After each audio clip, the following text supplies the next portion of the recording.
Les pouvoirs dans les animés, tout le monde adore ça, moi le premier. Que ce soit les haltères de MHA, les stands de JoJo ou les fruits du démon de One Piece, il y en a forcément un que t'as vu en te disant « Waouh, j'aimerais trop l'avoir !» Ouais, bah là on va complètement partir dans l'extrême opposé avec des capacités que t'as aucune envie de récupérer. Trop inutiles, dégueux ou carrément handicapants. Ces pouvoirs sont vraiment les pires des animés. Et forcément, ce genre de pouvoirs, on les retrouve plus facilement dans des univers où presque tout le monde en a, comme One Piece. Oui, parce que certes, en théorie, les fruits du démon c'est rare, mais là dans le nouveau monde, t'as l'impression qu'il y a que ça. Et dans l'autre, t'as des trucs vraiment naze. Genre le Jackie no Mi ou fruit de la veste en français. C'est juste nul en fait. Avec ça, ton pouvoir, c'est juste de te transformer en veste. Alors ok, si on te porte, tu peux contrôler la personne et ajouter sa force à la tienne, mais t'es mal ridicule du truc quoi. Et puis, je sais pas pour vous, mais je trouve ça super glauque d'enfiler quelqu'un comme un vêtement. Mais bon, ça reste déjà moins dégueulasse que le bêta-métanomie ou fruit de la morve. Non, vraiment. Avoir le nez qui coule H24 juste pour faire des attaques gluantes, non merci. Mais bon, ça restera toujours moins nul que les pires fruits du démon, les smiles défectueux. À cause de ces saloperies de fruits artificiels foirés, te voilà avec un horrible sourire façon Joker dont tu ne pourras jamais te débarrasser, remplaçant toutes tes émotions par ces rires gênants. Ah ouais, un super le pouvoir. Et en prime, tu peux pas nager dans un monde composé à 95% d'eau. Mais croyez-moi, avec nos autres mangas, on peut faire pire. Et tiens d'ailleurs, soyez prêts pour le meilleur jeu mobile 2024. Vu que le premier jeu sous licence officielle, Jujutsu Kaisen est lancé, et c'est Jujutsu Kaisen Phantom Parade. Vous pouvez le télécharger maintenant pour récupérer des récompenses exclusives. Pour avoir vos récompenses de préinscription, il vous suffit simplement de télécharger le jeu et y jouer. De quoi vous garantir 7500 cubes utiles pour l'achat de personnages ou de points d'action, mais en plus vous aurez un ticket gacha SSR garanti. Parfait pour choisir parmi vos 9 personnages préférés comme Yuji ou Gojo. Et pour toujours plus de récompenses, je vous conseille vraiment de participer aux événements du site officiel pour gagner jusqu'à un personnage SSR, un fragment de souvenir SSR et 1000 cubes en plus des 500 cubes supplémentaires pour le défi global. De quoi vraiment bien commencer le jeu, surtout si vous invitez des amis en les parrainant, vous donnant jusqu'à 6000 cubes. Et d'ailleurs, il n'y a pas que les récompenses qui sont incroyables, le gameplay aussi. Avec ses combats au tour par tour, à la fois facile d'accès et stratégique avec son système de faiblesse et de contre élémentaire, tu te sentiras comme un vrai exorciste de Jujutsu Kaisen. Alors prends garde à bien constituer ton équipe, car les personnages avec des compétences de guérison ou de contre-attaque seront essentiels à ta victoire. En plus de ça, les combats sont super bien animés, avec des attaques ultimes en solo ou en coopération qui sont ultra kiffantes grâce à la présence des voix originales de l'animé. Et ça, c'est vraiment un gros plus pour l'immersion dans cet univers qu'on aime tous. Un univers que le jeu étoffe un peu plus avec ses personnages originaux, comme la dynamique Sakirindo de la branche de Fukuoka de l'école d'exorcisme. D'ailleurs, si tu veux juste profiter tranquillement de l'histoire sur ton temps libre, le jeu a pensé à toi grâce à ses combats automatiques et la possibilité de mettre les combats en accéléré tout en restant fluide. Parfait pour profiter de l'histoire et des événements en toute tranquillité. Et des événements,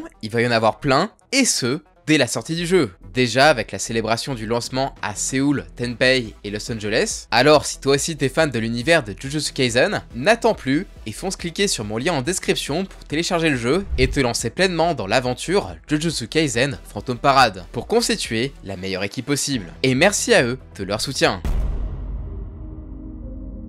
Comme One Piece, My Hero Academia est rempli de pouvoirs en tout genre, nommés Alter. Et en même temps, c'est un peu le concept. Et évidemment, avec 80% de la population qui a des pouvoirs, ben t'as des trucs bien nazes, comme ces gars de la classe de Deku. Mais vraiment, de tous les alters qui existent, celui que je ne voudrais surtout pas, c'est la désintégration de Tomura Shigaraki. Déjà, faut rappeler un petit truc, c'est que dans MHA, tu développes les premiers signes de ton alter quand t'es enfant, et pas forcément avec la même intensité. Genre Bakugo qui faisait des explosions level claque-doigt, ça va quoi. Alors que là, Shigaraki, lui, ça a commencé vite fait avec ses yeux qu'il gratte avant qu'il ne désintègre carrément son pauvre petit chien. Et comme les alters sont liés aux émotions, dans un moment de panique comme celui-ci, quand sa sœur arrive et voit le chien, ben Tomura la désintègre aussi. Elle et tout le reste de sa famille, et même sa maison. Non, mais t'imagines l'horreur? Tu peux même pas toucher tes proches sans les tuer. Forcément que tu pètes un câble et que tu vires super vilain. En plus, une fois l'alter réveillé, ben ton apparence, elle change aussi. Et pas en mieux, hein. Genre t'as des yeux tout secs et tout griffés, sans parler de ton regard traumatisé par l'éveil de ton pouvoir, tout ça, ça te rend pas hyper agréable à regarder. À tel point que même si t'as besoin d'aide, parce que tu comprends pas ce qui t'arrive, on va lâchement t'ignorer. Résultat, avec cet alter, t'es non seulement un danger pour tes proches, mais en plus tu vas être rejeté par la société et il te restera plus qu'à devenir un vilain. Surtout qu'avec le deuxième éveil de cet alter, là c'est pas seulement ce que tu touches avec tes 5 doigts qui va s'effriter et se désintégrer, non, ça va carrément se répandre au toucher. Avec ça, c'est carrément une foule entière que tu risques de décimer par inadvertance, voire toute une ville, si tu t'es malheureusement fait embobiner par un certain All for One et que tu l'as laissé augmenter ton potentiel. À terme, tu n'auras carrément presque plus rien d'humain et tu ne seras qu'une marionnette pour lui. Et tout ça à cause de quoi? D'un alter bien trop puissant et dangereux pour le pauvre petit enfant que tu étais. Donc vraiment, si tu veux avoir un pouvoir plutôt cool et pas un truc aussi pourri que ça, la meilleure solution c'est évidemment de t'abonner et d'activer la cloche pour ne rien rater des prochaines vidéos. Avec ça, tu sauras maîtriser même les pouvoirs les plus complexes pour suivre aux pires univers et monstres de manga. Merci de ton soutien. Tetsuo Shima est probablement le personnage le plus puissant de cette vidéo. Alors, pour la petite origin story, il faisait partie des amis du héros Kaneda, mais après avoir percuté un enfant ayant des capacités psychiques, l'armée a décidé d'éveiller ses pouvoirs télékinésiques vu qu'il avait un potentiel. Et ça a plutôt bien fonctionné, voire même un peu trop d'ailleurs, et désormais, il peut presque tout faire. Il peut lire les pensées, se téléporter, faire un membre avec du métal, se régénérer, faire des champs de force pour se protéger, et il maîtrise également la télékinésie, qu'il utilise très souvent, soit pour broyer des trucs ou des gens. Et l'un des exploits les plus fous qu'il ait fait, c'est de se téléporter vers la lune pour en détruire une partie. Oula, calmos Koro-sensei. Il est même capable de contrôler la météo, et son pouvoir était si puissant qu'on le comparait à Akira, celui qui a ravagé le Japon, et on le compare également à un Big Bang. Donc ouais, clairement, il déconne pas. Mais Tetsuo est surtout un personnage très chaotique. Dès sa putain d'enfance, il a un complexe d'infériorité vis-à-vis de Kaneda, son meilleur ami. Bah oui, ce dernier est le leader de sa bande, alors que Tetsuo est plutôt vu comme le petit frère. Et du coup, qu'est-ce qui se passe si on donne des super pouvoirs à un gars en manque de reconnaissance et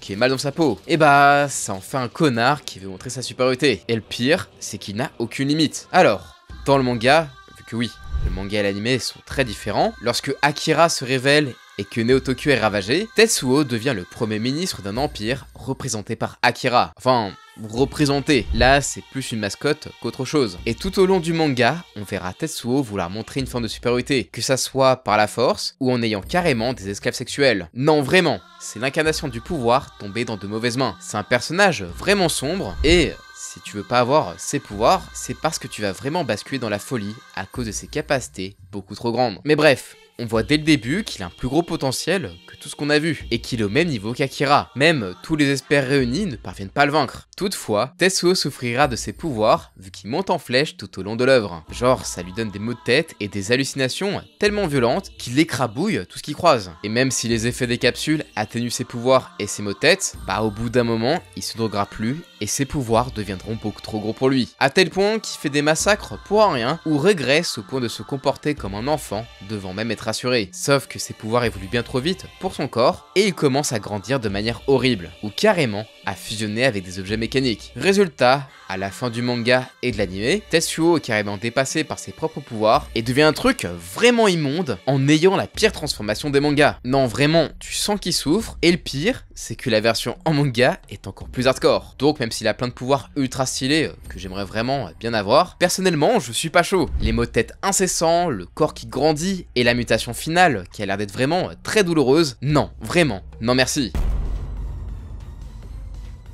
Danganronpa, si tu connais pas, c'est vraiment un univers aussi tordu que loufoque, avec un ours en peluche tyrannique et tueur qui a pour passion de forcer des lycéens bizarres à participer à son jeu de meurtre. Ouais, vraiment très chelou comme univers. Et forcément, qui dit univers étrange, dit aussi pouvoirs qui le sont tout autant, et c'est exactement le cas de Nagito Komeada et son pouvoir, l'ultime chanceux. Alors, sur le papier, ça a l'air très bien. Le gars a de la super chance, comme Domino dans Deadpool 2. Donc tu te dis que c'est trop bien. Genre, il peut gagner au jeu, genre Mario Party, en un seul lancer de dés. C'est génial. Mon gars va jouer au loto. Mais en vrai, c'est pas juste ça. Pour toute la chance abusive qu'il va avoir, il va avoir une malchance tout aussi folle qui l'entoure. Alors ok, sa chance extrême, c'est rigolo, il met 1000 yens dans un distributeur de soda qui ne marche pas. En mode, pas de chance. Il a claqué l'équivalent de 6 € pour rien, et là, paf, un camion sorti de nulle part se crache sur le distributeur, lui donnant tous les sodas de la machine. C'est plutôt cool, non? Ouais, Eh bien ça, c'est un des rares exemples qui ne comporte pas de mort. Quoique, j'ai quand même des doutes sur le chauffeur. Faut pas oublier qu'on est dans un univers où le meurtre c'est un peu la base. Et quand t'as ce pouvoir, juste essayer de tirer sur quelqu'un, ça peut se retourner contre toi. Genre, tu vises, ton arme se bloque, on te la vole et on tire dessus. Bon. Heureusement, coup de chance, la balle touche un agenda que tu gardais dans ta poche et tu survis. Mais quand même, c'est juste nul quoi. S'il avait pas ce pouvoir, il aurait gagné contre son agresseur. Ou imaginons, t'as un plan diabolique pour tuer un de tes camarades, parce que oui, ici, pas le choix, il faut tuer. Tu en parles à un pote, tu prépares bien ton coup, mais pas de chance, tu te fais choper. Sauf que, coup de bol, le gars qui t'a chopé meurt à ta place, tué par l'élève à qui tu t'étais confié juste avant. Non mais c'est quoi cette chance qui bute tout le monde? Et niveau malchance, c'est pareil. Genre son chien qui se fait écraser par un camion sous ses yeux, ça c'est gratos. Ou pire, la mort de ses parents. Alors ça c'est vraiment gros délire. Alors en gros, il prenait l'avion pour partir en vacances, quand soudain des mecs ont voulu détourner l'avion, mais là d'un coup, vlan, météorite dans leur tronche et Nagito est sauvé. Mais pas ses parents qui sont morts aussi. Mais pas grave, maintenant il est riche. Ok Batman. Ah vraiment, lui, faut pas être dans son entourage, et encore plus lorsqu'on prend un avion. Parce que oui, il s'est encore pris un coup d'ultime chance qui a fait se crasher un avion dont il était le seul survivant, mais dans un endroit paradisiaque. Non, mais c'est quoi ce bordel? Ah vraiment. Son pouvoir, c'est un danger ultime pour tous ceux qui l'entourent, et même sans le vouloir, il peut faire un carnage. Alors que dans un monde imaginaire qui s'est construit quand il était dans le coma, là son pouvoir c'est d'être l'ultime malchanceux. Genre vraiment, juste en se faisant bousculer par une meuf, il se fait rouler dessus, puis projeter contre un arbre, d'où tombe un chat qui lui griffe sa race. Et attends, le pire c'est que quand il va se faire soigner à l'infirmerie, un bouc fait un home run dans la vitre et se prend plein de produits toxiques dans la gueule. Non vraiment, on dirait ma malchance après que j'ai capturé un shiny sur Pokémon Go. Je vous jure que juste après, il m'arrive toujours un truc relou. Enfin bref, que ce soit son ultime chance ou son ultime malchance, je veux ni l'un ni l'autre. Même la chance c'est non, pas envie d'être riche en perdant mes proches de manière horrible, ou d'être le seul survivant d'une terrible catastrophe. JoJo's Bizarre Adventure a sans aucun doute le meilleur système de pouvoir. C'est simple, tu peux avoir plein de trucs extrêmement variés. Genre, t'as un stand qui arrête le temps, un autre qui peut voir le futur et efface les causes à effet, ou encore un qui fait des bulles qui annule un élément. T'as aussi des trucs qui ont pas l'air très forts, comme Eya, qui te donne juste des super conseils, ou Pearl Jam, qui te permet de faire des plats incroyables. Et évidemment, t'as plein de stands pourris. Vraiment, il y en a certains que t'as vraiment aucune envie d'avoir. Genre par exemple, celui d'Oli Kujo, qui te tue vu que tu n'as pas assez de force mentale, ou encore Survivor, qui rend tout le monde violent autour de toi. Mais selon moi, le pire stand à avoir, il est dans la partie 4. Et vous l'avez mis sur mon post communauté, et c'est Cheap Trick. Alors, l'effet est simple, si un être vivant voit ton dos, tu meurs. Ouais, bonne ambiance. Et j'insiste sur être vivant, vu que ça compte les humains et les animaux. Mais bref, il te bute et ce stand est ensuite transféré à la dernière personne qui a vu ton dos. Et c'est vraiment très chelou, vu que normalement, quand quelqu'un meurt, son stand disparaît. Enfin, même s'il y a quelques exceptions. Sauf que là, le truc, il ressemble plus à une malédiction ou à un monstre de film d'horreur et tu ne peux rien faire pour t'en débarrasser. Si tu tentes de le retirer de force, il t'arrache le dos. Et si tu essaies de l'enlever avec d'autres méthodes, bah ça marchera pas. Rohan, qui était la cible de ce stand, voulait rejoindre Jotaro pour qu'il arrête le temps. Mais d'après Cheap Trick, pas la peine d'essayer, ça ne marcherait pas. Donc tu ne peux rien faire, il sera tout le temps coltiné sur ton dos. Sauf qu'en plus, le truc, il est vraiment mesquin. Cheap Trick est l'un des rares stands qui peut parler et tout le monde peut l'entendre. Sauf qu'évidemment, le machin va crier et faire des insultes. Et si tu te dis, bon, tant pis, je reste solo chez moi à jouer à la play, t'en fais pas, il t'aura l'usure. Tu dormiras forcément un moment et il prendra ton téléphone pour commander au restaurant et il appellera également des pompiers pour qu'ils viennent chez toi. Non, il te laissera aucun répit. Et en plus ce bâtard, il parle toutes les langues, même la langue des animaux. Il va leur raconter que tu tues des chats et des chiens pour le plaisir afin que des animaux errants te déglinguent. Et comme ça, tu peux plus longer les murs. C'est une vraie saloperie et le seul moyen de s'en débarrasser, c'est d'aller à la ruelle fantôme de Morio où les mains chopent ceux qui regardent derrière eux. Non, vraiment, il a été battu par un truc encore plus glauque. C'est un stand juste horrible qui n'a aucune utilité pour son porteur à part le tuer avant de se donner un autre. C'est juste une malédiction le bordel, dont le porteur originel est mort et l'a transféré à Rohan Kishibe. Au final, le seul qui a pu trouver une utilité à Cheap Trick, c'est le père de Kira, l'antagoniste de cette partie, vu que c'est lui qui a éveillé ce stand chez un random. Ce qui l'arrangeait plutôt bien, vu qu'il cherchait à éveiller un max de manières de stand dans l'espoir d'en trouver un pour stopper Rohan, qui se rapprochait dangereusement de son fils. Mais vraiment, c'est un pouvoir tellement horrible que Rohan est devenu fou en même pas une journée. Donc clairement, je me passerais très bien d'avoir ce stand.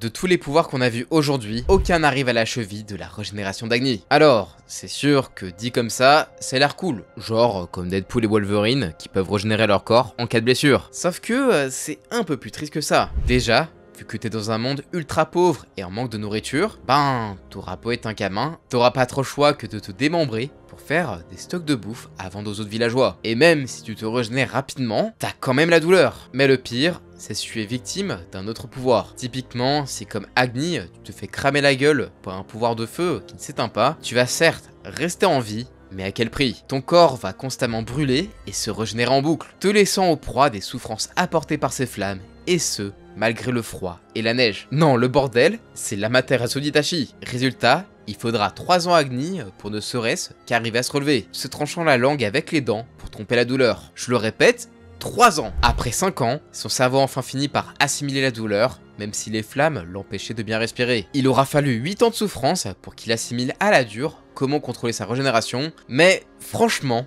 est-ce que ça vaut le coup? Avec un tel pouvoir, tu n'es plus qu'un cadavre brûlant sur pattes, avec le cerveau tellement bousillé que tu peux carrément avoir des absences meurtrières. Et en même temps, ça se comprend, vu à quel point tu dois souffrir comme ça. Non, sans déconner, t'as un vrai danger qui fera des tonnes de morts sans faire exprès. T'en viens alors à avoir peur de toi-même et à vouloir mettre fin à tes jours, et même ça, au final, tu peux pas. Tu le pourras même jamais. Tu es donc condamné à voir tes proches mourir sous tes yeux et même à voir littéralement le monde s'éteindre. À la fin, il ne restera que toi encore en vie, flottant dans l'espace et sûrement délirant en repensant à tout ce que t'as perdu. Mais bon, au moins, maintenant t'es au calme. Mais toi, parmi tous ces pouvoirs horribles, tu préférais lequel? Bon, perso, quitte à avoir une vie de merde, je choisis les smiles. Au pire, je pourrais jouer le prochain Joker dans le DCU. Et si ce nouveau concept te plaît, je compte sur toi pour me le dire en commentaire, en proposant d'autres pouvoirs bien nazes pour un épisode 2. Et si la vidéo vous a plu, pensez à exploser les pouces bleus, à la partager et à vous abonner à la chaîne en activant la cloche si pas déjà fait. Et sur ce, moi, je vous dis à la prochaine, ciao!